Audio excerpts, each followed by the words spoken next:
I want to thank Ms. Kimball for inviting me to speak to you all about the student financial aid process. I'm Ann Carmichael, and I'm a financial aid consultant. I've been in this business for almost 20 years. So if I don't know the answer to one of your questions, I'm going to find out for you and let you know after the session. As I'm sure your counselors have already told you, the Louisiana Department of Education asks that the class of 2021 submit the free application for federal student aid. You'll have to excuse me, people are still entering. So you have been asked to complete the FAFSA as a requirement for graduation. And the reason that they're asking you to do this is because they want to make sure that you have the money you need available when you start college in the fall and you're not waiting until the last minute and your classes are being put on hold while you try to access your student aid.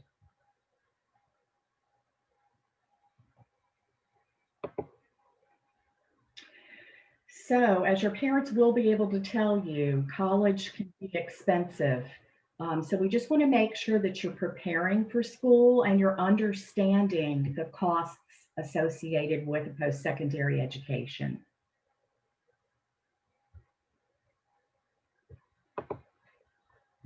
These costs do include equipment, books, and supplies like your textbook, any fees, um, calculator, a computer if you need that as well. Personal expenses like your phone bill, money to do your laundry, fuel for your car, and food expenses outside of your meal plan. Room and board, which could include your dorm room, or if you're living in an apartment, you'll have to include electricity, water, and gas, groceries and cleaning supplies, and tuition and fees like parking, library, technology, and athletic fees, and campus transportation. But the good news is there are sources of financial aid, and those include the federal government, our state government, your college or career school, and nonprofit and private organizations. Every year, the federal government does provide more than $120 billion in student financial aid, and quite a lot of it does go unawarded. So we want to make sure that yours is ready and waiting for you when you do decide to enroll. These types of federal student aid include the federal Pell Grant, the federal Supplemental Education Opportunity Grant, the Teacher Educational Assistance for College and Higher Education Grant, the Iraq and Afghanistan Service Grant, Federal Work Study, and direct subsidized, unsubsidized, and PLUS loans. Federal student aid grants are a type of financial aid that does not have to be repaid, so you always want to accept any grants that you're offered.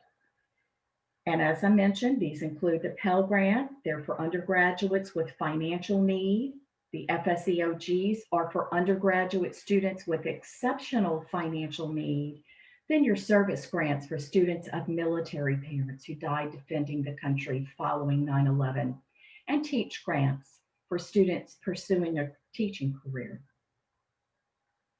The Federal Work Study Program provides part-time jobs to help pay for your education expenses. Now, when you tell the financial aid office that you're interested in federal work study, they will put you in line for this program. The jobs are offered on a first come, first served basis, and there are a limited number. So always select I'm interested in federal work study on your FAFSA. It is one of the FAFSA questions, and this doesn't obligate you to work on campus at a work study job, but it lets the financial aid office know that you're interested in being offered positions. Your earnings are going to be paid directly to you, and you'll use those to pay your college expenses, which can buy down your student loans. So make sure you are accepting any work study positions that you're offered if you find them interesting. Direct subsidized loans are based on financial need, and no interest is charged on these loans until you graduate or cease to attend. Now, with the direct unsubsidized loans, almost everyone is eligible, regardless of financial need. But these loans begin to accrue interest once they're dispersed and then throughout the life of the loan. So there is a big difference between direct subsidized and unsubsidized loans. And you're going to see these terms on your college financial aid offers. So make sure you understand what you are agreeing to accept. You can remember which loans are best because you can always think back. The U in unsubsidized means that you always pay the interest on that loan, and that's something that you want to avoid. If you are offered loans, you want to accept the federal student loans first because payments aren't due until you graduate or cease to attend. The interest rate is fixed at a lower rate, and no credit check is required on federal student loans. Now, private loans should only be accepted on an as needed basis because most of them require payments be made while you're still in school, which can be a burden. The interest rate might be variable and it's often a lot higher, and they almost always require a cosigner. So students and families, do your research before selecting a private lender if you do decide to accept private loans, because the interest rates and incentives to borrow are going to vary on these types of loans. So to dispel the myth, almost everybody is eligible for some type of federal student aid. All federal student aid and most institutional and private aid is contingent upon completion of the free application for federal student aid, or the FAFSA, which I'm sure you know by now, launched on October 1st and does so every year.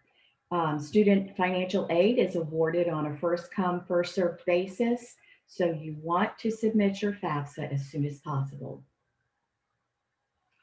Pay close attention to and meet all of the FAFSA deadlines. You'll see deadlines from your colleges, from the state in the form of your TOP scholarship. There are deadlines to complete your FAFSA for TOPS, and there are federal student aid deadlines. Now, I'm sure your counselor has set a few deadlines for you as well to get that FAFSA completed so she can mark you clear for graduation. Begin the FAFSA process by collecting all of the documents needed to complete the form. And these include the student and both parents' Social Security cards, because the FAFSA must reflect the names and numbers exactly as it's printed on your most recent card, even if your name has changed. Um, there are occasions where a parent might remarry and they have a new legal name, but they've never changed their Social Security card. So make sure that you are using the name printed on your Social Security card.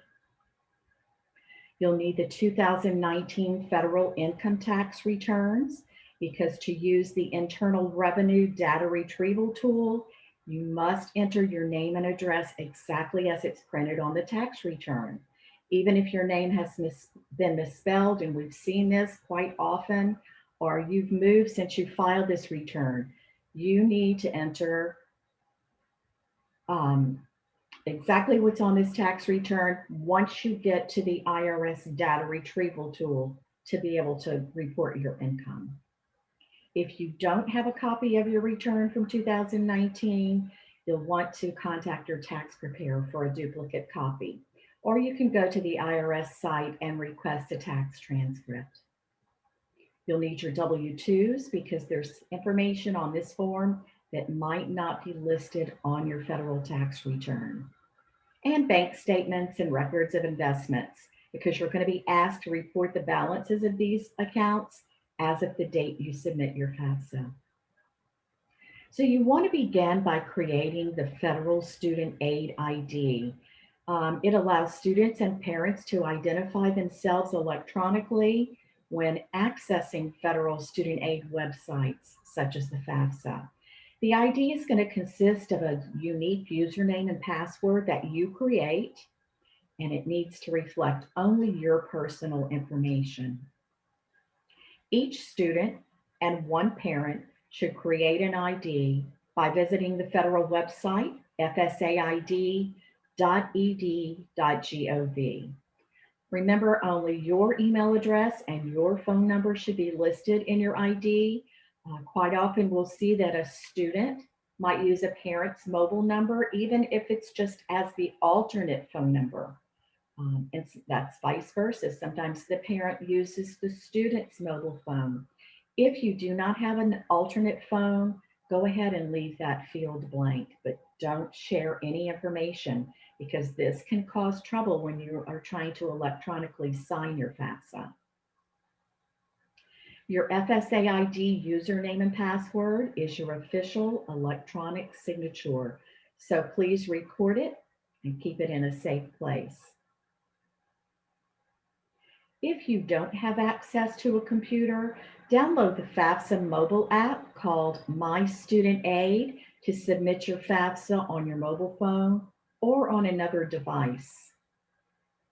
Or you can complete the FAFSA using the web-based version at fafsa.gov. You'll want to begin the FAFSA by logging in with the student's FSA ID because the FAFSA is the student's application for federal student aid. So your parents are going to use their ID only to transfer their tax information into your FAFSA and then again to sign your FAFSA. The high school class of 2021 should complete the 2021-2022 FAFSA because that's the academic year that you're applying for aid. If you were to start the 2020-2021 FAFSA, you're applying for aid for this year. So that's not going to help you for the fall and spring semester of this year.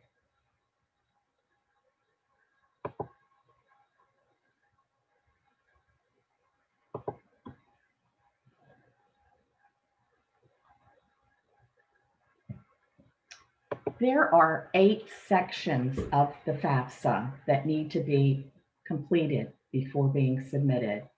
The student demographics, where you'll be asked to provide your social security number, the student's name, date of birth, email address, your physical address, residency status, and your gender. Then the school selection section, which should include the name of your high school, the colleges that you would like your FAFSA data to be sent to, your housing plans on each of those campuses, whether you're going to live on campus, off campus, or with a parent. And dependency status. This is a list of 10 questions that will determine your dependency status. We'll talk more about that in a minute. The number of dependents living in your household, parents' education to determine if you're a first generation student because there might be some additional financial aid available for you. The parent demographic section, which will include the parents' social security numbers, the name of the parent or parents that you lived with the longest in the past 12 months, parents' marital status, and their email addresses. Then you have the parent and student's financial section. They'll ask you for your working wages and federal benefits you've received and any savings and investments that you might have. Don't leave any blanks on the FAFSA. This can cause trouble later. If the answer is 0, you didn't earn any money or you do not receive any federal benefits, just put a 0 in that field. I've gotten a couple of comments that you're having trouble hearing me. Can somebody confirm whether you can hear me well or not?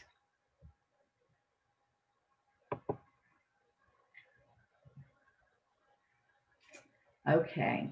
And then we're going to have the sign and submit page. Oh, I have a comment. You'll go to the sign and submit section. Okay. I'm glad that you guys can hear. You'll have the sign and submit section where you'll use your FSA IDs to electronically sign the FAFSA, and then the confirmation page. As you're moving through the FAFSA, if you're having any problems understanding exactly what's going on or what they're asking you or what you're being asked to enter in a field, you see the question mark beside each of these questions. Just click on the question mark and it should give you a detailed description of what they'd like you to answer to the question. There are hyperlinks throughout the form. You can always check on the hyperlinks. If you're not sure what they're asking for, you can request an online FAFSA chat while you're in the form. You can call Federal Student Aid, or you can call me at Leela's FAFSA Helpline, and I'm going to give that information to you at the end of the session again. Now for this session, I'm just going to cover the most commonly asked FAFSA questions, but if you have one that I don't address tonight, just drop it in that chat box and I'll answer them after the presentation. Or if you want to email me, I'm going to give you my information as well. The citizenship requirement.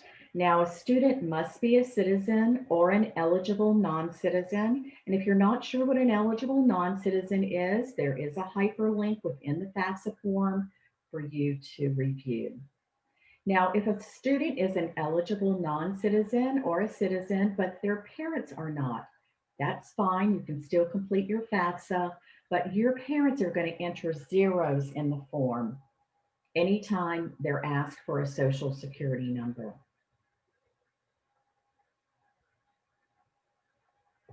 Now, only the colleges that you list in the FAFSA in that school selection section are going to consider you for financial aid. So add all of the schools that you're considering, and you can add up to 10 at a time.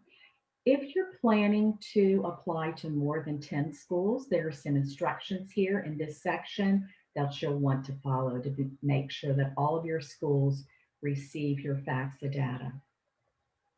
Now the dependency status questions.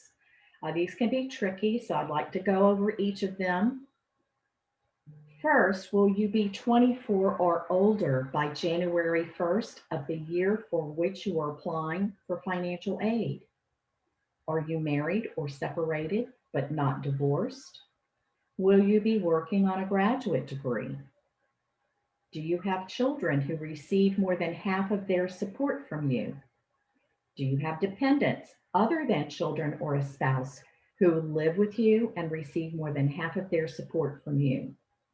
Are you currently serving on active duty in the U.S. Armed Forces for purposes other than training? So this is going to exclude boot camp and basic training. Are you a veteran of the Armed Forces? At any time since you turned 13, were both of your parents deceased? Or were you in foster care? Or were you a ward or dependent of the court? Are you an emancipated minor? Are you in legal guardianship? And legal custody is not always considered legal guardianship, so make sure you have your documents with you and you review those before you answer this question. Are you an unaccompanied youth who is homeless? Or are you self-supporting and at risk of being homeless?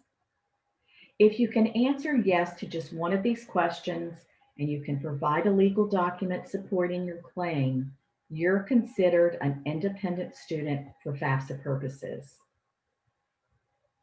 But for FAFSA purposes, you're not considered an independent simply because you file your own taxes or you live alone and you support yourself.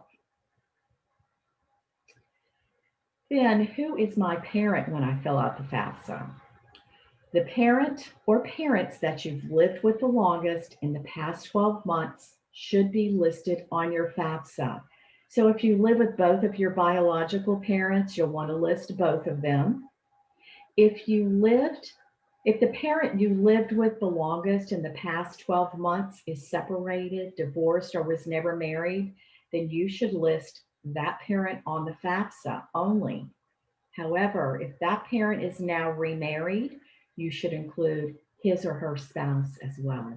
So, in other words, federal student aid wants to know the financial standing of the household that the student has lived in the longest in the past 12 months prior to the date that you submit your FAFSA.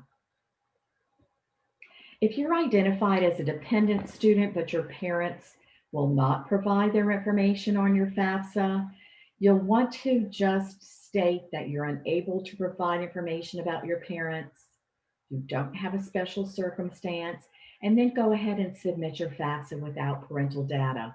But you're going to want to contact the financial aid offices at your colleges and let them know about your situation, because federal student aid does not um, determine your aid offer. Each college campus is going to determine that. So you want to communicate directly with the colleges.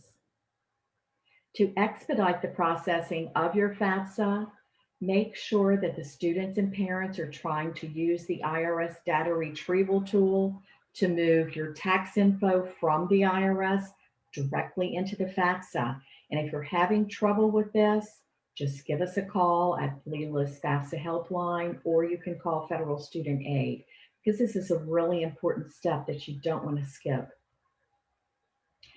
Once you do agree to transfer your information, you're going to be right here in the IRS website. You want to make sure you're entering information exactly as it's printed on that tax return, and then give them permission to transfer it over. And then you're almost finished. So before you submit your FAFSA, you're going to want to review your student aid report to make sure that each question you were asked has a correct answer. So review that, and then it's time to sign the FAFSA. So each parent, each student, and one of his parents needs to sign the FAFSA if you're a dependent student. You'll use your FSA ID here and sign for each, and then go ahead and submit. Once your FAFSA is submitted, you're going to review your FAFSA confirmation page to find out what happens next, how to complete the student financial aid process. You'll see a list of the colleges that you've given the federal student aid permission to send your FAFSA data to, and you'll see your financial aid estimates. And these are estimates. They are going to go on, the information goes on to your colleges, and the financial aid office will provide your award. When you submit your FAFSA, your information is going to your colleges. As I mentioned, they're reviewing all your FAFSA information, and they will determine how much aid you're eligible to receive on their campus. And this could be a different amount for each school. So it's always good to apply to several schools. If your family's financial situation has changed since 2019, just contact the financial aid office, and they can use their professional judgment to perhaps adjust your award. Then they will look at their cost of attendance, subtract any grants and scholarships they are going to you'll be eligible to receive, and that's going to be your net price. Your financial aid offers are going to come, as I mentioned, from each college, and those colleges are going to list their cost of attendance, any grants, scholarships, work study, or student loans they can offer you.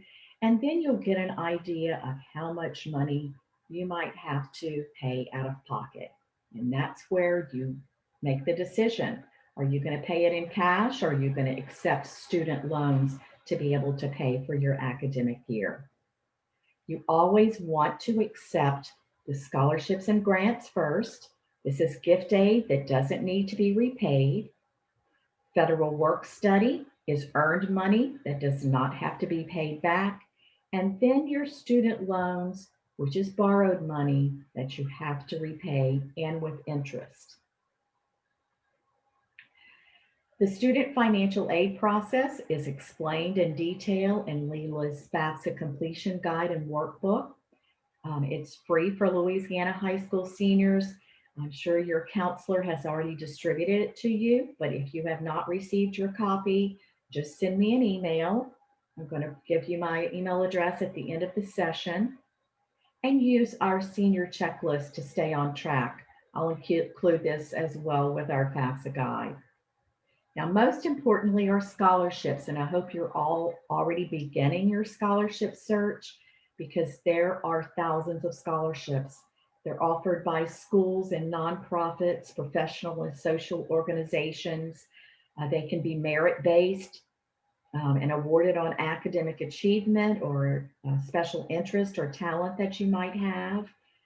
Some are financial need-based. Some scholarships will cover the entire cost of your tuition. Others could be just a few $100s, but either way, it's going to buy down the cost of your education. And you can learn more about scholarships from your counselor or your financial aid office. This year, Leela offers 2 scholarships, a $1,000 FAFSA completion scholarship. So make sure you're submitting your FAFSA and you get that submitted. You get the $1,000 scholarship application applied for on our website at leela.org. And then we have a $1,000 Choose Louisiana scholarship for students already attending a Louisiana college. We have a Leela Choice nonprofit education loan product if you need additional funds to pay for your college academic year. So check that out at leelachoice.org.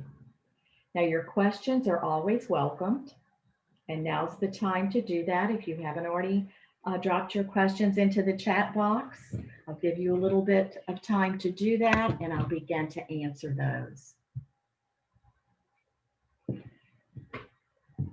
Here is Leela's FAFSA helpline. You might want to make a note of. It's also listed in our completion guide and workbook that I'm going to send to you.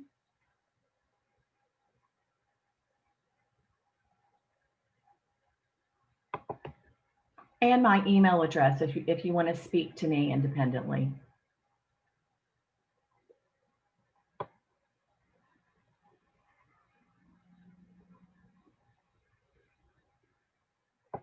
Okay, it looks like I have one question tonight, and it's a private chat. So I'm going to go ahead and end the meeting tonight. I'm hoping that you'll contact me if you have any. Oh, the website for the scholarships, Ms. Thibodeau. The scholarship opportunity they can find out about at Leela, Lela.org.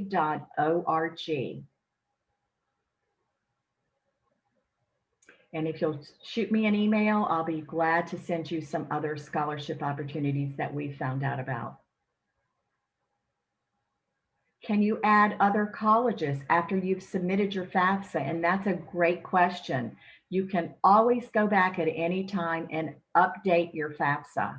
So if you've submitted your FAFSA and you've had a change of heart and you want to add another few colleges, log back into your FAFSA and you can add those schools in the school selection section and resubmit.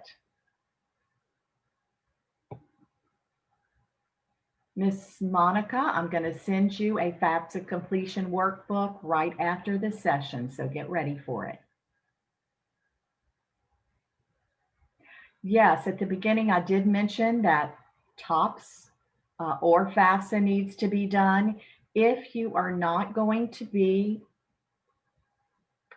borrowing or expecting any grant money or institutional scholarships from your colleges, you can complete TOPS in lieu of a FAFSA.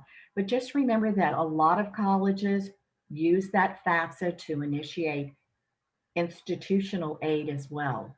So that's something to consider.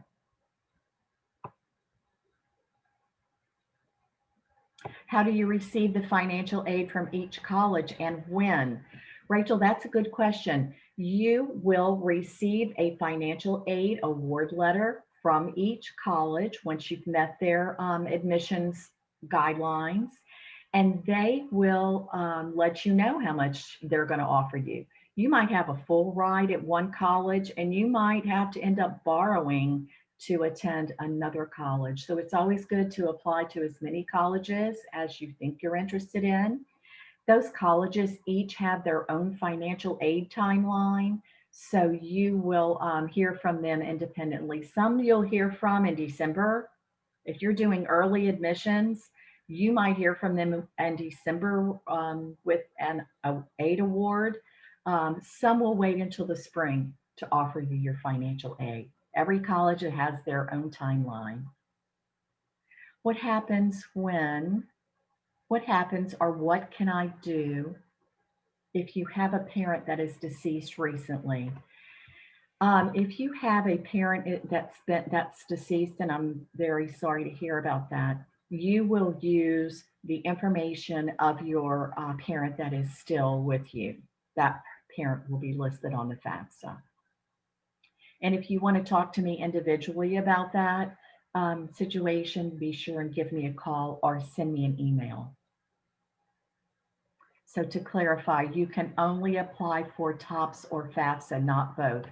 Well, TOPS is, FAFSA is actually the TOPS application. So if you are TOPS eligible and you've met all the requirements for TOPS, once you submit your FAFSA, that information is going directly to the TOPS office, and that meets your requirement for the TOPS scholarship. This list of questions to decide if dependent, we're answering for the child, correct? Yes, the student is answering those questions, those dependency status questions.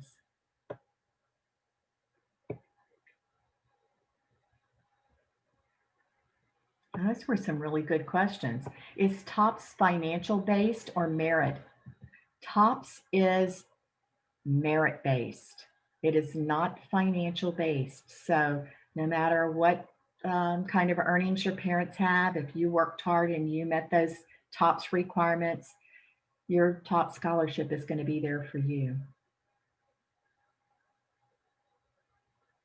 Did I miss any questions?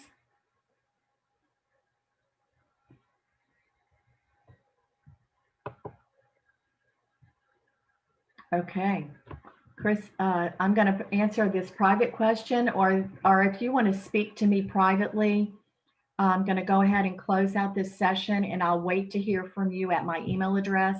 I'm available tonight if you want to go ahead and email me, and we'll begin a conversation about your situations.